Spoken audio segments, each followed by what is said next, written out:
இப்போ tea master tea ஆத்துனாருல்ல, திடீர்னு tea சுட சுட அவர் கையில ஊத்துனா என்ன ஆகும் அப்படின்னு சொல்லி எனக்கு தாட் வருது ப்ரோ. என்ன மைண்டடா உனக்கு? இப்போ இதுக்கே சொல்றீங்கல்ல, காலையில சிக்னல்ல வெயிட் பண்ணிட்டு இருக்கேன். சில பேர் வந்து ரோட கிராஸ் பண்ணி போயிட்டு இருக்காங்க.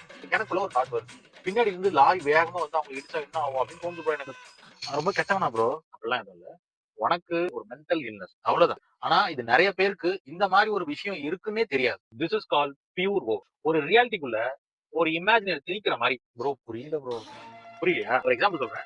ஒரு அம்மா குழந்தைய கையில வச்சிருக்காங்க. சோ உன் மைண்ட் சொல்லும். அந்த குழந்தை கீழ விழுந்தா என்ன ஆகும்? அப்படி ஒண்ணும் ஆகாது. ஒரு அம்மாவுக்கு தெரியும் தன் குழந்தைய எப்படி வச்சிருக்கணும் அப்படின்னு. குழந்தைய அவங்க அம்மா வச்சிருக்கிறது ரியாலிட்டி. நீ வந்து அந்த குழந்தைய கீழ போட்டா என்ன ஆகும்னு சொல்றது இமேஜினரி.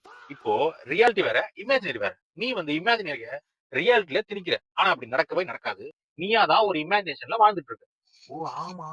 இது ஒரு கட்டத்துல உனக்கு ஒரு கில்ட்டி ஃபீலிங் குடுக்கும். மத்தவங்க கிட்ட சரியா பேச முடியாது, பழக முடியாது. ப்ரோ ஆமா ப்ரோ. சோ இந்த ஃபீலிங்ஸ் ரொம்ப உனக்கு அதிகமா டார்ச்சர் பண்ணிட்டு இருந்துச்சு அப்படின்னு ஃபீல் பண்ணனா, உடனே போய் தெரபிஸ்ட்ட பாரு. இல்ல ஜஸ்ட் நார்மலா தான் இருக்குன்னு ஃபீல் பண்ணனா, மெடிடேஷனும், பிசிக்கல் எக்சர்சைஸும் பண்ணிட்டு இருந்தனா, உனக்கு ஓரளவு சரியாயிடும். ப்ரோ என்ன ப்ரோ மனசுல நெனச்சது பேரோட சொல்ற மாரி சொல்லிட்டு இருக்கீங்க. இந்த மாதிரியான விஷயம் உங்களுக்கு நடந்திருக்கும். அது என்னன்னு டிஃபைன் பண்ண முடியாம இருந்திருப்பீங்க. இந்த வீடியோல உங்களுக்கான ஆன்சர் கிடைச்சுச்சு அப்படின்னு ஃபீல் பண்ணீங்கன்னா, வீடியோ லைக் பண்ணுங்க. இந்த பேஜ் அப்படியே ஃபாலோ பண்ணுங்க.